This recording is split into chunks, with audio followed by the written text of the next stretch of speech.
Tu n'as pas trop parlé parce que tu es naïf. Tu as trop parlé parce que tu avais besoin de te sentir en sécurité. Et si je te dis ça dès le début, c'est parce que la majorité des personnes qui se reconnaissent dans ce message vivent avec une culpabilité silencieuse. Elles se disent « j'aurais dû me taire ». Elles se disent « j'ai donné trop d'informations ». Elles se disent « on a utilisé ça contre moi ». Mais la vérité est plus inconfortable que ça. Tu n'as pas parlé par faiblesse. Tu as parlé par solitude, émotionnelle. Et ce détail change tout. Parce que quand tu parles, pour être compris, pour être rassuré, pour être validé, tu ne te rends pas compte que tu es en train de livrer quelque chose de précieux, pas des mots, pas des anecdotes du pouvoir. Beaucoup de personnes réalisent cela trop tard, après une relation abîmée, après un projet abandonné, après une opportunité perdue, après ce moment précis où quelqu'un te regarde différemment, et tu comprends que ce que tu as confié est resté figé dans sa mémoire, alors que toi tu as déjà avancé dans les commentaires de cette vidéo. Des centaines de personnes ont écrit exactement la même chose avec des mots différents. J'aurais aimé comprendre ça plus tôt. J'ai parlé, parce que j'avais besoin de compréhension. J'ai parlé, parce que je cherchais du réconfort. J'ai parlé, parce que je voulais être authentique. Et aujourd'hui, je le regrette profondément. Ce que personne ne t'explique, c'est que le problème n'est pas de parler. Le vrai problème, c'est de parler pour combler un vide intérieur. Parce que lorsque tu parles depuis ce manque, tu ne choisis pas vraiment à qui tu parles. Tu parles à celui ou celle qui écoute à ce moment précis. Et ton cerveau interprète cette écoute comme une sécurité, alors qu'elle n'en est pas une. Et c'est comme ça que naissent la majorité des blessures silencieuses dont personne ne parle. Celles qui ne viennent pas d'une trahison évidente, mais d'une exposition inutile, progressive, presque invisible, peut-être. Que toi aussi, tu as déjà vécu cette scène. Tu racontes quelque chose de personnel. Tu te sens soulagé sur le moment. Tu te dis, ça fait du bien d'en parler. Et puis plus tard, une remarque, une distance, un regard, un jugement implicite. Et là, quelque chose se casse. Tu te rends compte que tu as donné une information que tu ne pourras jamais reprendre. Et ce n'est pas parce que les autres sont mauvais, c'est parce que l'information, une fois sortie, ne t'appartient plus. Elle circule, elle se transforme, elle se fige dans l'esprit de l'autre, pendant que toi, tu continues à évoluer. Et aujourd'hui, j'aimerais te proposer un changement de regard radical. Pas pour te fermer, pas pour te rendre méfiant, mais pour t'aider à comprendre pourquoi certaines choses de ta vie doivent rester protégées. Non pas par peur, mais par intelligence émotionnelle, par respect pour toi-même, par amour propre, conscient, parce que la discrétion n'est pas une prison. La discrétion est un filtre, et ce filtre peut littéralement te sauver de beaucoup de souffrances inutiles, si tu t'es déjà senti vulnérable après avoir trop parlé, si tu t'es déjà reproché d'avoir cherché de la validation, si tu t'es déjà dit « plus jamais ça », alors reste avec moi, parce que ce que nous allons explorer ensemble va te permettre de comprendre non seulement ce que tu ne dois pas partager, mais surtout pourquoi ton besoin de partager est parfois plus dangereux que le silence. Il y a une phrase qui revient sans cesse dans les commentaires, et elle est beaucoup plus importante qu'elle n'en a l'air. Je parlais parce que j'avais besoin qu'on me comprenne. Cette phrase semble anodine, presque saine. Mais en réalité, elle cache l'un des mécanismes les plus coûteux émotionnellement, quand on ne sait pas le reconnaître. Chercher à être compris n'est pas un problème en soi. Le problème commence quand ce besoin devient une urgence intérieure. Parce qu'à ce moment-là, tu ne parles plus pour partager. Tu parles pour te rassurer. Et quand tu parles pour te rassurer, tu n'es plus lucide sur ce que tu donnes, ni à qui tu le donnes.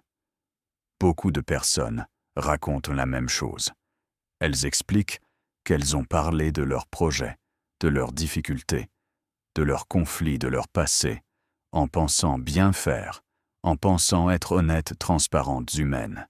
Et ce qu'elles ont reçu en retour, ce n'était pas toujours de la méchanceté. Parfois c'était des doutes déguisés en conseils, parfois c'était du silence, parfois c'était une validation sur le moment suivie plus tard d'un jugement, d'une distance ou d'une phrase qui fait mal et qui reste gravée. Parce que ce que peu de gens comprennent, c'est que quand tu exposes quelque chose de fragile, tu crées une image de toi dans l'esprit de l'autre. Et cette image ne se met pas à jour. Automatiquement, toi, tu évolues, tu digères, tu comprends, tu pardonnes.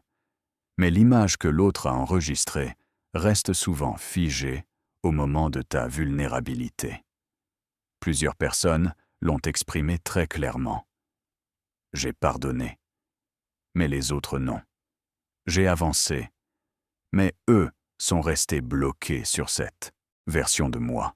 Et c'est là que naît une souffrance très particulière, celle de se sentir prisonnier de ce qu'on a raconté auparavant. Tu n'es plus perçu comme la personne que tu es aujourd'hui, mais comme celle que tu as été dans un moment de fatigue, de peur ou de doute. Et le plus injuste, c'est que souvent, tu n'as rien fait de mal. Tu as juste parlé au mauvais moment pour la mauvaise raison et avec les mauvaises attentes. Parce que le cerveau humain fonctionne d'une manière très simple quand quelqu'un t'écoute avec attention, quand quelqu'un valide ta douleur, quand quelqu'un te dit « je comprends ton cerveau », libère une sensation de soulagement immédiat. Tu te sens moins seul, tu te sens vu, tu te sens apaisé. Mais ce soulagement est trompeur. Il agit comme une récompense rapide qui t'encourage à continuer, à te dévoiler, sans discernement. Et plus tu associes ce soulagement à l'acte de parler, plus tu risques de parler trop vite, trop fort, trop profondément, sans t'en rendre compte. Certaines personnes disent ensuite « je n'arrive plus à me taire, je parle trop, je regrette, après je me sens coupable ». Et ce cycle n'est pas un défaut de caractère, c'est un conditionnement émotionnel. Et ce conditionnement peut te coûter très cher, parce que chaque information personnelle partagée devient un levier potentiel entre les mains de quelqu'un d'autre, même sans mauvaise intention. Et un jour, lors d'un conflit, d'une frustration, ou simplement d'un changement de dynamique, cette information ressort parfois comme une arme, parfois comme un rappel douloureux, parfois comme une justification pour te juger. Et c'est souvent à ce moment-là que la prise de conscience arrive trop tard. Je n'aurais jamais dû dire ça. J'aurais dû me protéger davantage. Et ce que j'aimerais que tu comprennes ici, c'est que la vraie question n'est pas « qu'est-ce que je dois taire ?» mais « pourquoi ?» Ai-je besoin de parler autant?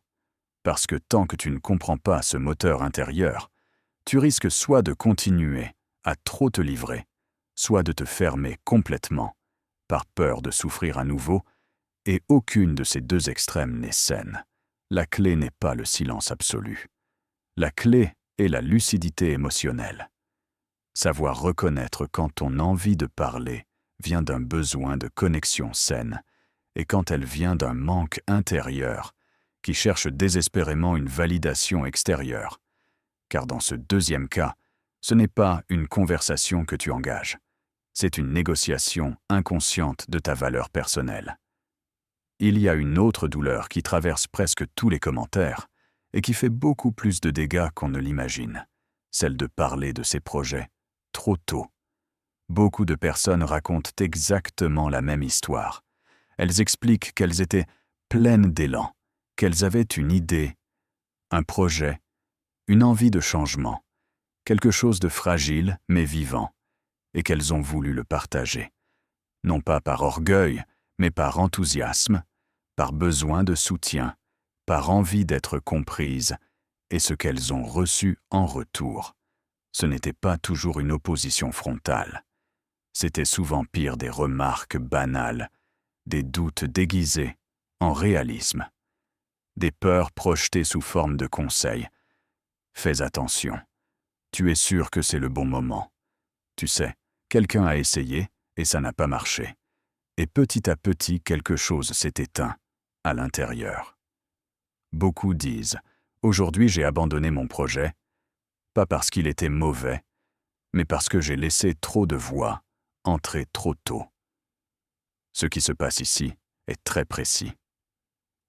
Psychologiquement, quand tu verbalises un projet, ton cerveau enregistre cette parole comme une action partiellement accomplie. Il libère une sensation de satisfaction.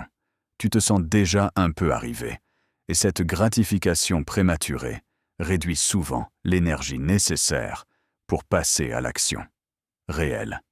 C'est comme manger le dessert avant le repas. Tu as déjà le goût sucré. Alors pourquoi fournir l'effort ensuite? Mais il y a encore plus subtil quand tu parles de ton projet. À des personnes qui ne sont pas alignées avec ton chemin, leur cerveau réagit depuis leurs propres peurs, leurs propres échecs, leurs propres renoncements. Et même quand ils t'aiment, ils peuvent inconsciemment chercher à te protéger. Non pas pour ton bien, mais pour soulager leur propre inconfort face à ton audace. Et cette protection prend la forme de découragement, de prudence excessive, de scepticisme. Et ce qui est tragique, c'est que ces paroles s'installent dans ton esprit comme des virus silencieux. Tu continues à penser que l'idée vient de toi, alors qu'en réalité, elle est contaminée par des peurs qui ne sont pas les tiennes. Plusieurs personnes l'ont exprimé très clairement. J'ai perdu une énergie précieuse. J'ai commencé à douter de moi. Je me suis senti ridicule. J'ai fini par renoncer. Et ce renoncement laisse une trace durable parce qu'il nourrit un regret profond, celui de ne jamais savoir ce qui aurait pu être. Si tu avais protégé ton idée un peu plus longtemps, c'est pour cela que certaines personnes apprennent avec le temps à ne plus rien dire et à travailler en silence. Non pas parce qu'elles sont froides ou méfiantes, mais parce qu'elles ont compris que leurs projets sont comme des graines. Une graine a besoin d'obscurité, de chaleur et de temps. Si tu la déterres sans cesse pour la montrer, elle ne pousse pas. Et ce principe ne s'applique pas seulement aux projets professionnels. Il s'applique aussi aux changements personnels, aux décisions intimes, aux transformations intérieures. Parler trop tôt de ce que tu es en train de devenir expose une version inachevée de toi au regard des autres, et ce regard peut figer ta croissance, parce qu'à partir du moment où tu as annoncé quelque chose, tu te sens observé, évalué, comparé, et cette pression extérieure peut étouffer l'élan intérieur, avant même qu'il n'ait eu le temps de se structurer. Et ce que beaucoup de commentaires révèlent, c'est cette prise de conscience tardive. J'aurais dû garder ça pour moi. J'aurais dû attendre. J'aurais dû protéger mon énergie. Et ce n'est pas de la paranoïa, c'est de la maturité émotionnelle. Comprendre que tout le monde n'a pas besoin d'avoir accès à ce que tu construis. Surtout pas au moment où c'est encore fragile. Surtout pas quand toi-même tu es encore en train d'y croire. Il existe une douleur plus silencieuse encore que celle de perdre un projet ou de douter de soi. C'est la douleur de voir une relation changer à cause de quelque chose que tu as raconté dans un moment de fragilité. Beaucoup de commentaires parlent de la même expérience, des conflits de couple, des tensions familiales, des paroles, dites sous l'effet de la colère, de la tristesse ou de la fatigue, et racontées à des proches pour se soulager, pour être soutenu, pour ne pas rester seul avec cette charge émotionnelle. Sur le moment, cela fait du bien. On se sent compris, on se sent validé, on se sent moins fou. Mais plus tard, quand la situation s'apaise, quand le dialogue reprend, quand le pardon s'installe, quelque chose d'étrange se produit. Toi, tu avances, mais les autres restent bloqués.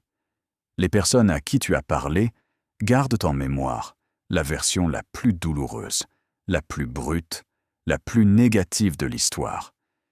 Et même si elles ne le font pas consciemment, elles commencent à regarder ton partenaire, ton parent, ton frère ou ta sœur. À travers ce filtre et ce regard, ne se nettoie pas facilement. Plusieurs personnes l'ont exprimé avec beaucoup de tristesse. J'ai pardonné. Mais ma famille? Non, j'ai reconstruit ma relation, mais mes proches ne le voient plus d'un temps, plus de la même façon. Et cette situation crée un tiraillement intérieur très fort. Tu te retrouves coincé entre ta loyauté envers la personne que tu aimes et la loyauté envers ceux à qui tu t'es confié. Et souvent, sans le vouloir, tu finis par te taire. Tu n'oses plus parler de ce qui va bien. Tu n'oses plus partager ta joie. Tu caches ta reconstruction par peur du jugement. Et cette dissimulation n'est pas un mensonge. C'est une tentative de survie relationnelle.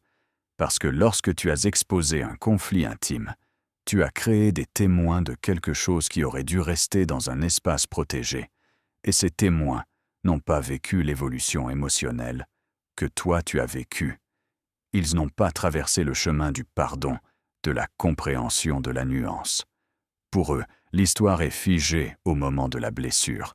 Et ce phénomène est particulièrement violent dans les relations de couple, parce que plus tu parles des défauts de ton partenaire, plus tu fragilises l'image qu'il a dans ton cercle proche. Et même si un jour tout va mieux, même si tu es heureux, même si tu es engagé dans une relation saine, tu portes encore le poids de ces confidences passées. Et certaines personnes le disent avec beaucoup de lucidité. Aujourd'hui, je garde pour moi les choses de couple, non pas parce que je vis dans le secret, mais parce que je respecte ce que nous construisons ensemble. Ce que ces expériences montrent, c'est que la parole n'est jamais neutre. Elle crée des représentations. Elle façonne des opinions. Elle laisse des traces. Et une fois ces traces installées, il est très difficile de les effacer. Surtout quand elles concernent des personnes qui ne sont pas là pour se défendre, pour expliquer, pour nuancer. Et cette prise de conscience arrive souvent trop tard, après des regards froids, après des silences lourds, après des phrases qui trahissent un jugement persistant et ce que beaucoup ressentent. Alors c'est une forme de culpabilité. J'ai parlé, et maintenant je dois assumer les conséquences, même si la situation a changé, même si j'ai évolué. Et c'est pour cela que la discrétion dans les relations intimes n'est pas un manque de confiance. C'est une forme de respect profond. Respect pour la relation. Respect pour l'autre et respect pour toi-même. Car toutes les émotions que tu ressens n'ont pas besoin d'être exposées à l'extérieur. Certaines ont besoin d'être traversées en sécurité pour pouvoir se transformer sans laisser de cicatrices inutiles autour de toi. Il reste un dernier point, et c'est peut-être le plus sensible de tous, celui que beaucoup de personnes ont évoqué avec émotion leur passé, leurs erreurs, leurs périodes sombres, leurs difficultés déjà dépassées. Beaucoup ont écrit que c'est ce point qui les a le plus touchés, parce qu'elles se sont rendues compte qu'en parlant sans cesse de ce qu'elles avaient traversé, elles continuaient à vivre à travers une version ancienne d'elles-mêmes. Et c'est une chose que peu de gens comprennent chaque fois que tu racontes ton passé. Tu ne fais pas que te souvenir, tu le réactives. Ton cerveau reconstruit. L'émotion associée, il renforce les circuits liés à cette histoire. Et surtout, il installe cette version de toi dans l'esprit de ceux qui t'écoutent. Et même si toi tu as guéri, même si tu as changé, même si tu es aujourd'hui une personne différente, cette information devient un filtre à travers lequel on t'observe. Désormais, certaines personnes l'ont exprimé avec beaucoup de justesse. On me regarde encore comme celle que j'étais, pas comme celle que je suis. Et cette prison est invisible, mais bien réelle. Elle influence les relations, les réactions, les attentes et parfois même le respect que l'on te porte.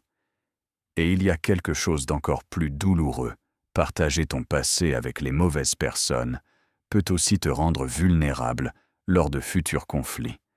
Ce qui a été confié dans un moment de confiance peut ressortir un jour comme une arme. Une remarque blessante, un rappel humiliant, une façon de te réduire à ce que tu n'es plus. Et ce risque n'est pas de la peur irrationnelle. Il est confirmé par l'expérience de nombreuses personnes qui l'ont appris à leurs dépens. Alors la question n'est pas « faut-il tout cacher » ou « faut-il tout dire ?» La vraie question est quand partager. Pourquoi partager? Et avec qui partager? Parce que ta vie n'est pas un livre ouvert, que tout le monde a le droit de lire. Ton intimité n'est pas un bien public. Ta vulnérabilité n'est pas une dette que tu dois payer pour être aimé.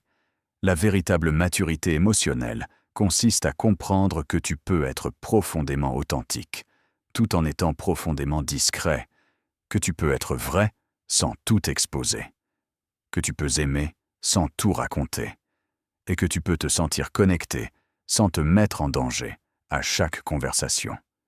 Le silence dont nous parlons. Ici n'est pas un silence froid. Ce n'est pas un mur. C'est un filtre, un espace de protection, un choix conscient.